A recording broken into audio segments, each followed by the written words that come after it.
बच्चों, आज हम श्री राम जी के धनुष भंग के बारे में पढ़ेंगे। यहाँ पर हमने पिछली कक्षा में तुलसीदास जी के जीवन परिचय को समझ लिया था। आइए बच्चों, अब हम धनुष भंग के बारे में जो तुलसीदास जी द्वारा रचित है उसको पढ़ लेते हैं।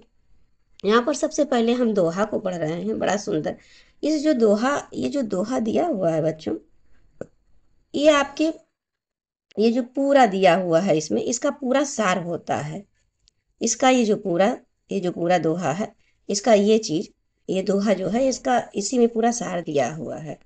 इसमें ये बताया गया है इस दोहे में कि श्री राम जी जब सभा में उपस्थित होते हैं, किसके सभा में? जो जनक जी ने सभा रखी है माता सीता के स्वयंवर की, तो वहां पर उन्होंने हठ ठान ली थी, उन्होंने एक प्रतिज्ञा दी थी। कौन? जनक जी महाराज, कि ये जो धनुष है भगवान शिव का, इसे जो भंग करेगा वही सीता जी से विवाह कर पाएगा। तो उन्होंने स्वयंवर रखा था। तो वहां पर जब श्री राम जी उपस्थित होते हैं तो यहाँ पर फिर जो वहाँ पर उपस्थित होते हैं मुनि हो गए, देव हो गए, राजा लोग जो हो गए आते हैं, उपस्थित होते हैं। वो सब के बारे में उनके मन की जो भावनाएं होती हैं वो सब इसमें व्यक्त किया गया है। तो बच्चों, अब हम शुरुआत करते हैं। पहले इसको पढ़ लेते हैं और उसके बाद भावों को समझते हुए इसको पढ़ते चलते हैं। आप लोग भी अपनी अपनी पुस्तक खोल लीजिए और ध्यान से एकाग्रचित होकर मात्र सिर्फ सुनते रहिएगा बच्चों।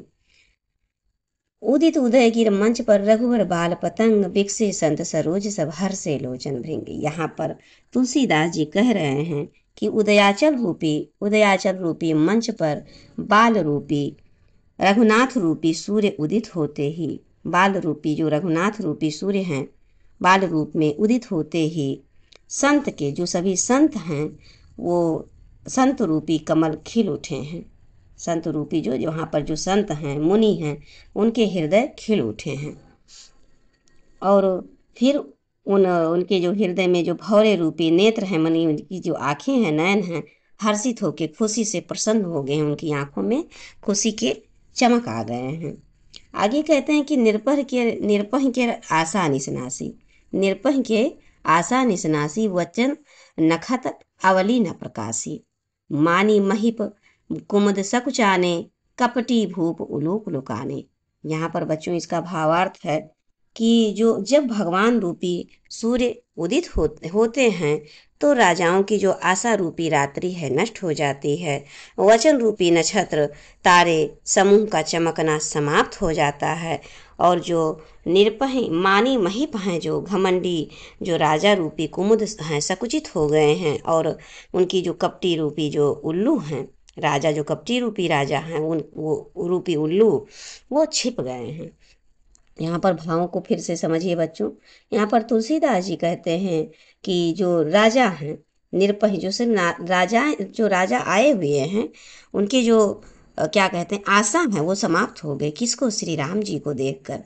श्री राम जी को देखकर उनकी मन की आशा, जो कि हम धनुष तोड़ देंगे ऐसा मन में बना के आए थे विचार, ऐसा उनकी आशाएं जो समाप्त हो रही हैं, घटने लगी हैं, नाश होने लगी हैं। उसके बाद फिर क्या कहते हैं, जो लाइन से बैठे हुए हैं, पंक्ति में बैठे हुए हैं नक्षत्र रूपी राजा, पंक्ति में वचन नखत अवली न प्रकाशी, अवली माने जो पंक्ति में बैठे हुए हैं, नखत नक्षत्र रूपी जो राजा हैं, उनका जो चमक है समाप्त हो गया है। उनके जो वचन हैं, जो ठान के आए थे, वचन दिए थे कि हम धनुष तोड़ लेंगे, ये सब समाप्त हो गया है, सकुचाने लगे हैं। और जो मानी घमंडी महीप राजा थे, वो क्या कह रहे हैं, कुमुद रूपी जो राजा थे, राजा घमंडी रूपी जो राजा थे, कुमुद के समान संकुचित होने लगे हैं। क्यों? क्योंकि बाल सूर्य रूपी रघुनाथ जी मंच पे उदित हो रहे हैं, इसलिए ये सब क्या हो रहे हैं, सकुचा रहे हैं। अब इनके मन में संकोच आ रहा है कि क्या हम धनुष तोड़ पाएंगे। आगे कहते हैं कि भय विशोक कोक मुनि देवा, बरसहि सुमन जनामहि सेवा, गुरुपद बंदे सहित अनुरागा, प्रेम मुनिन राम मुनित मुनिन सन आयुष मागा। फिर आगे कहते हैं बच्चों की मुनि और देवता रूपी जो चकवे हैं वो शोक से रहित हो गए, अर्थात जो वहां पर देवता लोग हैं वो श्री राम जी को देखकर उनके मन का जो शोक है समाप्त हो गया, दुख है जो समाप्त हो गया है। और वो सब फूल बरसा रहे हैं, खुशी से अपनी प्रसन्नता और सेवा भाव प्रकट कर रहे हैं। प्रेम सहित, यहाँ पर कहे नहीं है, गुरु पद बंदे सहित अनुरागा, अनुरागा माने प्रेम के साथ, प्रेम सहित गुरु के चरणों की वंदना करके श्री रामचंद्र जी ने मुनियों से आज्ञा मांगी है। सबसे प्रार्थना करके, वंदना करके, सबको नमन करके, सम्मान के साथ, और फिर आज्ञा मांग रहे हैं सब मुनियों से। फिर आगे कहते हैं, तुलसीदास जी लिखे हैं कि सहज चले सकल जग स्वामी, मत मंजु वर कुंजर गामी, चलत राम सम पुर नर नारी, पुलक पूरी तन भय सुखारी। आगे कहते हैं कि समस्त जग के स्वामी श्री राम जी सुंदर मत वाले श्रेष्ठ हाथी के समान चाल से, स्वाभाविक रूप से, कोई गर्व नहीं, कोई उत्तेजना नहीं, कोई भय नहीं, स्वाभाविक रूप से चले जा रहे हैं। श्री राम जी के चलते ही नगर भर के नगरवासी सब, स्त्री पुरुष जो कुछ हैं, जो लोग हैं स्त्री और पुरुष, सब सुखी हो रहे हैं, उनको देखकर प्रसन्न हो रहे हैं, और उनके शरीर में रोमांच भर रहा है, मतलब वो खुशी से प्रफुल्लित हो रहे हैं। कौन? नगर के वासी नर नारी। आगे कहते हैं, बंद पितर सुर सुकृत संभारे, जो कछु पुण्य प्रभाव हमारे, तव शिव धनु मृणाल की नाई, तो रहु राम गणेश गुसाई। देखिए अब यहाँ पर किसका भाव है? यहाँ पर नगर के वासियों का भाव है, स्त्री पुरुषों का भाव यहाँ पर प्रकट हुआ है। यहाँ पर कह रहे हैं कि वह सब अपने अपने, कौन सब? नगर के स्त्री और पुरुष अपने अपने पितर, अपने अपने देवताओं को का ध्यान करते हुए कहने लगे, मनाने लगे उनको कि हे मेरे इष्ट, यदि हमारे पुण्यों का प्रभाव हो, यदि हमने कभी कोई पुण्य भाव प्रकट किया हो, यदि हमने कभी आपका सेवा भाव किया हो, तो हे गणेश गोसाई, हे ईश्वर, श्री राम जी के भगवान श्री राम जी भगवान शिव के धनुष को कमल की डंडी के समान तोड़ डालें। ऐसा कौन कह रहा है? नगर के वासी कह रहे हैं बच्चों। नगर के वासी भगवान श्री राम भगवान शिव के धनुष को मृणाल कमल की डंडी के समान तोड़ डालें, ऐसा अपने अपने इष्ट से प्रार्थना कर रहे हैं। तो बच्चों अब हम नेक्स्ट पंक्ति में चलते हैं, इसके भाव को समझते हैं। देखिए यहाँ पर कह रहे हैं, राम ही प्रेम समेत लख सखिन समीप बुलाए, सीता मात स्नेह, सीता मात स्नेह, बस वचन कहें बिलखाए, वचन कहें बिलखाए। यहाँ पर राम जी को प्रेम के साथ देखकर माता सीता, सीता माता की माता ने अपने सखियों को अपने समीप बुलाया और उनसे बिलख कर, बिलाप करके, दुखी होकर कहने लगी। देखिए क्या कह रही हैं यहाँ पर माता सीता कि माता जी, सखी सब कौतुक देखन हारे, हे सखी सब कौतुक जो है देखन हारे, देखने वाले, जो कहावत हितु हमारे, को न बुझाए कहीं गुरु पाही, ये बालक आसि हठ बल नहीं। यहाँ पर माता सीता माता की माता जी कहती हैं कि ये जो हमारे हितु कहलाते हैं, मतलब हमारे चाहने वाले कहलाते हैं, हमारा हित चाहने वाले कहलाते हैं, वह सब सब तमाशा देखने वाले हैं। कोई विश्वामित्र को, गुरु महाराज को कोई समझाता क्यों नहीं? विश्वामित्र कौन है बच्चों? ये गुरु जी, श्री राम जी के गुरु जी हैं।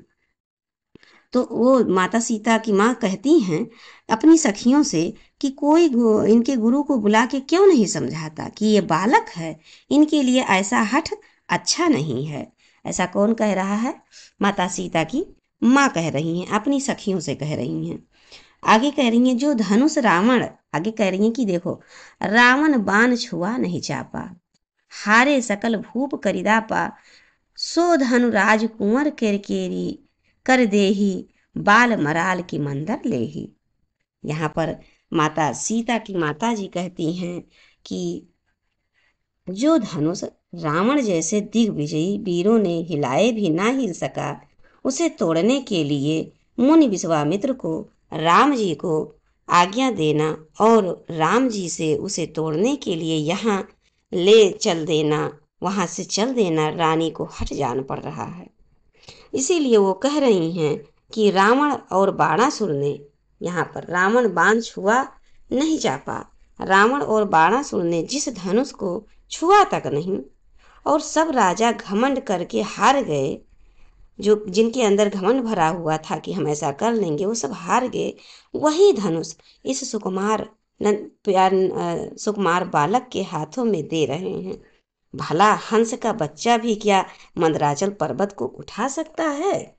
ऐसा माता जी कह रही हैं। श्री राम जी को देखकर प्रेम बस उनको उनका हित चाहकर ऐसा कह रही हैं कि इनको ना भेजे, क्योंकि ये तो बड़ा ही कठोर है, बड़ा ही वजन है, ऐसे सुकुमार बालक कैसे तोड़ सकते हैं।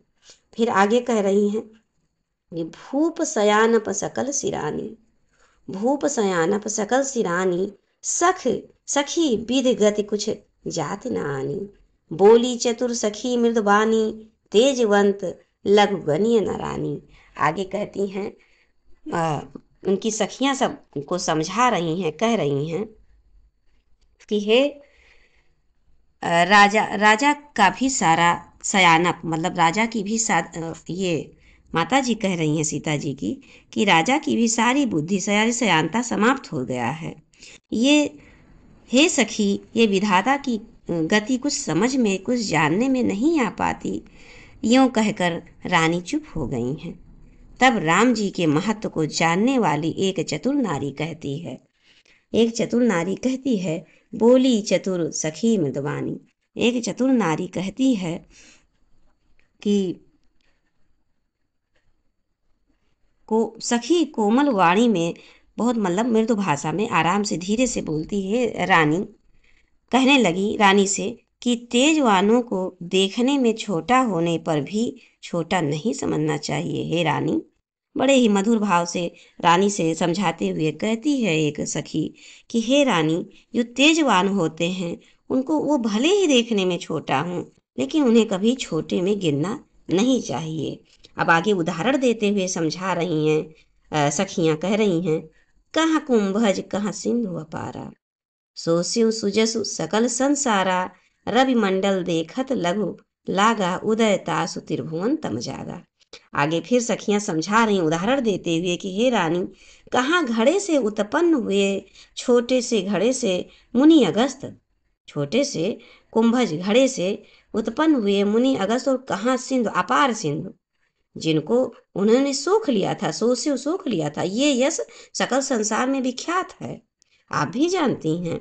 रवि मंडल देखत लघु त्यागा, और जब सूर्य होता है सुबह सुबह के समय, प्रातः काल में जब सूर्य उगता है तो कितना छोटा रहता है, कितना लघु रहता है, लेकिन उदय तासु त्रिभुवन तम भागा, लेकिन उतने से उदय से ही पूरे त्रिभुवन, पूरे तीनों लोकों का तम अंधकार भाग जाता है, समाप्त हो जाता है। ये सखियां उदाहरण देते हुए रानी को, माता को समझाती हैं। आगे बच्चों, हम नेक्स्ट क्लास में इसको पढ़ेंगे, चूँकि वीडियो आपका बड़ा हो जाएगा। ये देखिए, यह मंत्र परम लघु, और फिर इसके आगे ये सब, हाँ यहाँ तक ये बच्चों नेक्स्ट पंक्ति में हम लोग पढ़ेंगे। और हमें विश्वास है आपको ये समझ में आया होगा। बच्चों, ये आप सिर्फ मात्र ध्यान से सुन लीजिएगा, थोड़ा सा स्पीड बढ़ा के सुन लीजिएगा, और जो महत्वपूर्ण पॉइंट हैं उसको इसी तरह से ऐसे लिखते हुए आप इसको इस तरह से लिख लेंगे, थोड़ा सा यहाँ पर ऐसे लिख के फिर डॉट डॉट करके इसको लिख के, और जो हमने भावार्थ को कहा है उसको आप अपने भावार्थ लिखने के बाद ऐसे, या व्याख्या इस तरह से ऐसे व्याख्या लिख देंगे, व्याख्या लिख देंगे, और जो हमने कहा है अभी शब्दों में उसको आप उतार लेंगे कॉपी में। जो आपको कुछ महत्वपूर्ण जैसे पंक्ति है वो हम आपको बताते चलेंगे, ये आप उतार लीजिएगा। और जैसे ये पंक्ति आपका इम्पोर्टेंट पंक्तियों में से है, ये आपके एग्जाम में आने की बहुत संभावनाएं हैं। सो आप इसको इसी तरह से उतार लीजिएगा, और निसंदेह आपको ये परीक्षा में देखने को मिलेगा। और मुझे पूरा विश्वास है आपको समझ में आ रहा है बच्चों। अब हम नेक्स्ट क्लास में मिलते हैं अगली पंक्ति के साथ। तो अभी क्लास ही समाप्त करते हैं। आप पूरे लगन के साथ मात्र 2 से 3 बार इस क्लास को सुन लीजिएगा। तो अब क्लास समाप्त करते हैं बच्चों। जय हिंद।